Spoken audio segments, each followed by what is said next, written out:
आदरणीय पूज्यपाद श्री साहेब जी तथा उपस्थित समाज श्रद्धानुरागी बंधुओं, भाइयों, बहनों तथा माताओं, सदगुरु कबीर देव बीजक के एक पद में कहते हैं, राम नाम भज चेत देख मन माही हो, लक्ष्य करोड़ जोर धन गाड़ो चलत डुलावत बाही हो, दादा बाबा औ पर पाजा जिनके ये भूय भाणे हो, आंधर भय हियो की फूटी तिन काहे सब छाणे हो, इस संसार असार को धंधा अंत काल कोई नाही हो, पूजत बिन सत बार न लागे जो बादल की छाई हो, नाता गोता कुल कुटुंब संग इन पर कौन बड़ाई हो, कहे कबीर एक राम भजे बिन बूढ़ी सब चतुराई हो।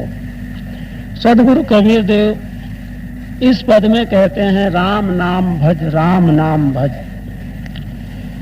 जो लोग नहीं समझते हैं, सदगुरु कबीर साहब के बीजक को नहीं पढ़े हैं या संतों का संग नहीं किए हैं, वो लोग बहुत से ऐसे हैं जो कहते हैं कि कबीर साहब राम नाम नहीं मानते। वास्तव में कबीर साहब राम नाम मानते हैं और जितना राम नाम का बीजक में आया है 170 बार लगभग राम शब्द आया, परंतु अब कबीर साहब का राम कौन है? बोले वो राम कबीर साहब का बाहर नहीं है। जिसको हम बाहर खोजते रहे वो राम कहीं बाहर नहीं है, उनका राम है अंतर निवासी, जिसको कहते हैं घट घट वासी, अर्थात सभी घटों में वो बैठा हुआ है। इसलिए साहब कहते हैं कि भाई राम नाम भज, राम नाम भज चेत देख मन माही हो। बोलते हैं राम का भजन करो, सुमिरन करो, चिंतन करो, पर बोले उसको मन में देखो, मन के द्वारा तुम समझो वो राम कौन है।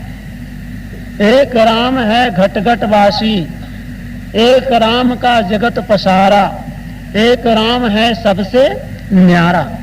बोलते हैं वो राम एक सबसे न्यारा है। वो कौन है? वो अपना चेतन स्वरूप है, अपनी अंतरात्मा, जिसको जानने के लिए साहब कहते हैं राम नाम भज, राम नाम भज। जो नहीं समझते हैं वो लोग ऐसा कहते हैं। एक बार कबीर साहब को काशी में रहते थे, निवास करते थे, किन्होंने कहा, प्रश्न कर दिया कबीर साहब से कि काशी में रहने पर और जो दशाश्वमेध घाट में गंगा जी में जाकर स्नान नहीं करता, और बाबा जो वहाँ के विश्वनाथ मंदिर है, जैसे यहाँ पशुपतिनाथ मंदिर है नेपाल में, इसी प्रकार काशी में बाबा विश्वनाथ का मंदिर। तो वहाँ की मानता है कि जो काशी में रहता है और गंगा जी में स्नान नहीं करता और बाबा विश्वनाथ का दर्शन नहीं करता है, वो कहाँ जाएगा? वो नरक में जाए। ऐसा कहा किसी ने कबीर साहब से कहा होगा।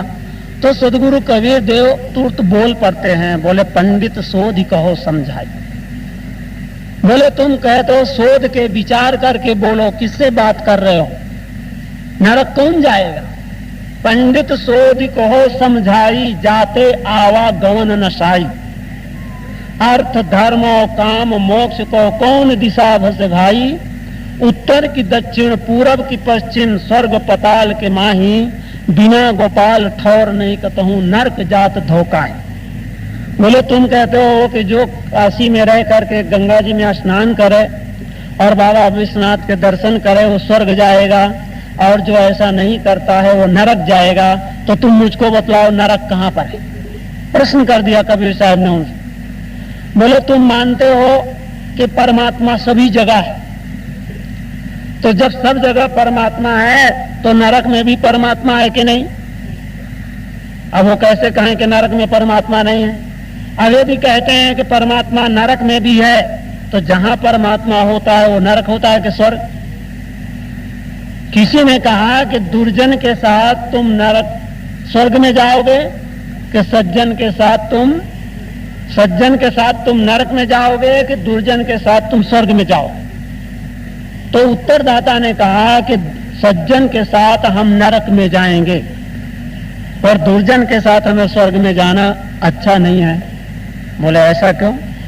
बोले इसीलिए कि सज्जन व्यक्ति जहां भी रहेगा वो नरक को स्वर्ग बना देगा, और दुर्जन जो होगा वो जहां भी रहेगा वो स्वर्ग को भी क्या बना देगा, नरक बना देगा। इसीलिए कबीर साहब कहते हैं कि पूरब की पश्चिम, उत्तर की दक्षिण, स्वर्ग पताल के माही, बिना गोपाल ठौर नहीं कतहूं, नरक जात धोकाई।